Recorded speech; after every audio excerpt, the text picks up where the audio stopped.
So, good morning, everyone. I'll speak in English as my task here today, this morning, is to introduce our next guest speaker. And it's my privilege to introduce Thomas Roca. Thomas Roca is my colleague at Microsoft and is part of our Microsoft European Union Government Affairs team. Before joining Microsoft, Thomas has worked for almost 10 years as a researcher in the field of development areas and humanitarian assistance in the French Development Agency and also for the United Nations Development Program in Morocco and then in New York. During that period, he specialized in building statistics for development assistance out of big data sources. Then Thomas, in 2017, joined Microsoft with a rare combination of experience in economics, public policy, and data science. He has been conducting research at Microsoft, research about the future of work, the impact of artificial intelligence and automation on the labor market, in collaboration with our LinkedIn Economic Graph team. Thomas will talk about, here today, will talk about research that was published a few weeks ago and was already presented to policymakers in the European Commission and, for instance, also at OECD. So it's my pleasure to call Thomas Roca, and I ask you a round of applause to our guest speaker this morning. Thomas, the stage is yours.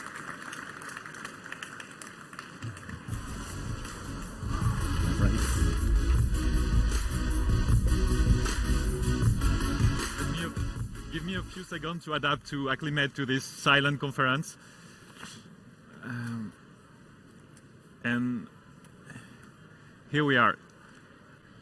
So first of all, thank you so much for the organizer to invite me, to give me this opportunity to present my research about artificial intelligence in Europe, especially in this beautiful venue and this beautiful city of Lisbon, muito obrigado. As you can imagine, as a data scientist, it's pretty exciting to be able to dig into an ocean of data and transform that into insights, for governments, for policymakers, and for our partners.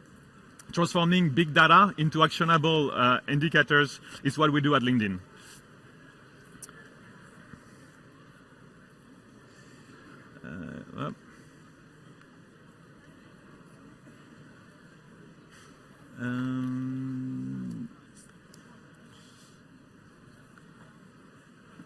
So, I don't know if this is working.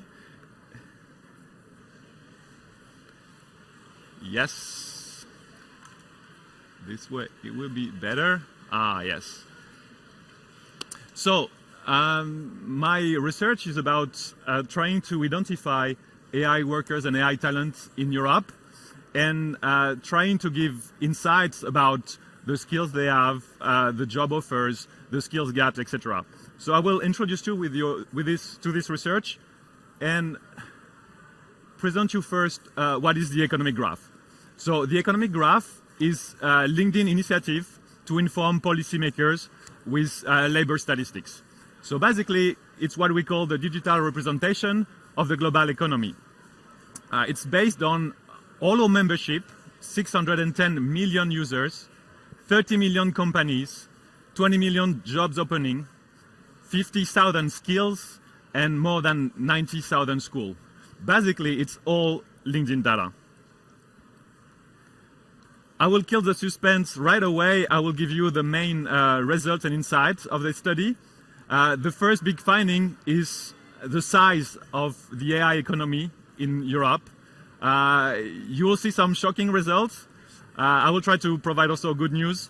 The main finding is that in Europe we have only half of US AI talent, although our active population in Europe is twice the size of the US. So we are lagging in terms of AI, And what we can observe also is that 50% of this talent is concentrated in only 3 countries.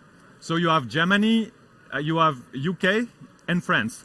UK on its own gather almost 25%, sorry, of all AI talent in Europe. Then comes Germany, and then comes France. We have countries that are smaller, like Ireland, the Netherlands, Finland, and we observe that they beat the demographics, meaning that obviously bigger country with bigger population in Europe gather more AI people. That's obvious, that's just demography. But there are countries for which AI talent is more intensive in their active population, meaning that they beat their contribution to Europe active population. Those countries are Ireland, Finland, the Netherlands, etc. Portugal as well is beating its demographic in a sense that is providing to Europe more AI talent that its active population would be in.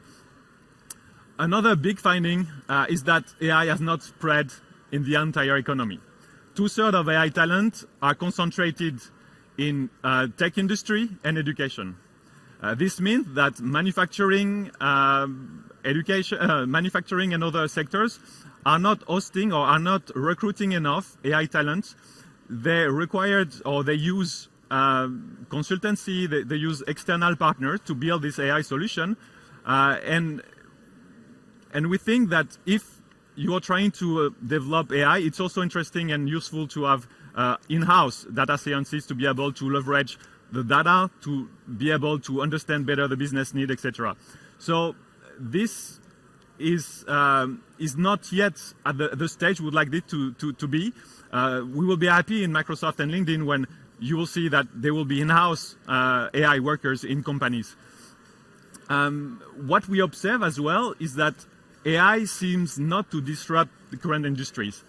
The industries in Europe that are the most attracting AI talent are the biggest companies. For example, in Germany, you will see the automotive sector being one of the leaders in manufacturing in terms of attracting AI talent. One of the worries that we discovered doing this research is the gender gap. So overall in Europe, we observe that only 16% of AI professionals are women.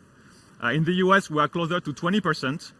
And that is problematic for certain numbers of reasons, meaning that if you want to create AI systems that are not biased, if you want to create AI systems that will talk be applied to any member of society, you need to have a diverse workforce to develop them. So that's one of the worrying findings that we found. On the positive side is that when you look at the generation entering the workforce, there is more and more women in that field. Meaning that if you're observing the AI workforce across generation, you'll see that the younger, the smaller the gender gap.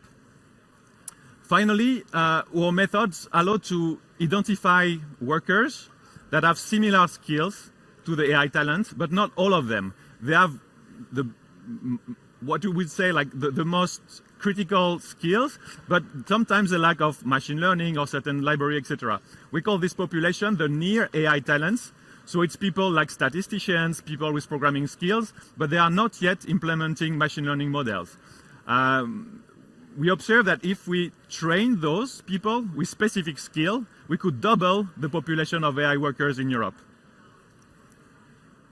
So that's the main finding. I would like to show you a bit more detail. So this is the distribution of AI talent in Europe. So it's what I was presenting before. UK is 25%, around 25% of Europe's AI talent. You are well aware that the 31st of January, UK will leave Europe. And so the size of AI talent in Europe will be reduced. There is a big divide between the East and the West. And you can observe that countries like Romania, Poland, Hungary are not performing as much as they could. And when it comes to what we define as intensity, is the contribution of AI workers per active population, we see a very different picture.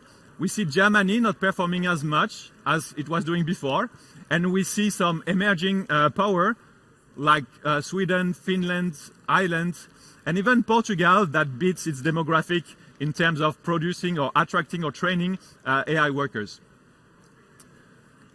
At LinkedIn, we are able to observe some demographics. So we are able to observe the work experience of AI talents, the gender. This is maybe a bit hard to read, but we can measure the career length of AI talent, which give us a clue about when does AI started in the country.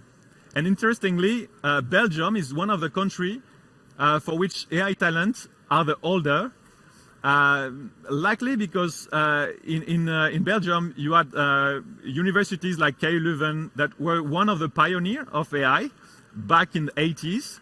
And then the AI winter kicks in, and it seems that this generation has not been renewed as much as in other countries. On the other side of the spectrum, you can see other countries, Portugal is here, with an average of 5.2 years of experience for AI talent in the profession. And that might mean that those countries started their digital transformation a bit later. The gender gap that I mentioned before, you would see a very big difference between countries. So you have countries like Latvia that host around 20-25% of AI talent that are women. And you have countries like Czech Republic, Slovakia, but even Denmark that have a very, very big gender gap with, for example, Czech Republic with only 8% of AI workers that are women. What we can do as well is look at the distribution of AI talent by industry. And I guess that is of interest for you. We can see this distribution by sector and then by subsectors. So the main ones are software industry and education. And you can see that in Germany, manufacturing is pretty important. But when you switch to other countries, let's have a look at Portugal.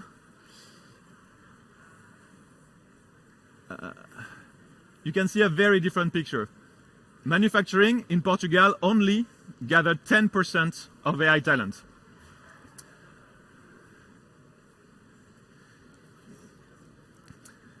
One of the conclusion we can draw from these figures is that countries that are ahead of their digital transformation tend to spread their AI talents across industries. So basically, the more digital is a company, the more it will give easy access to the data that is producing, and the more data scientists and machine learning engineers will be able to develop AI. And the more you will use in-house data scientists to produce these AI systems.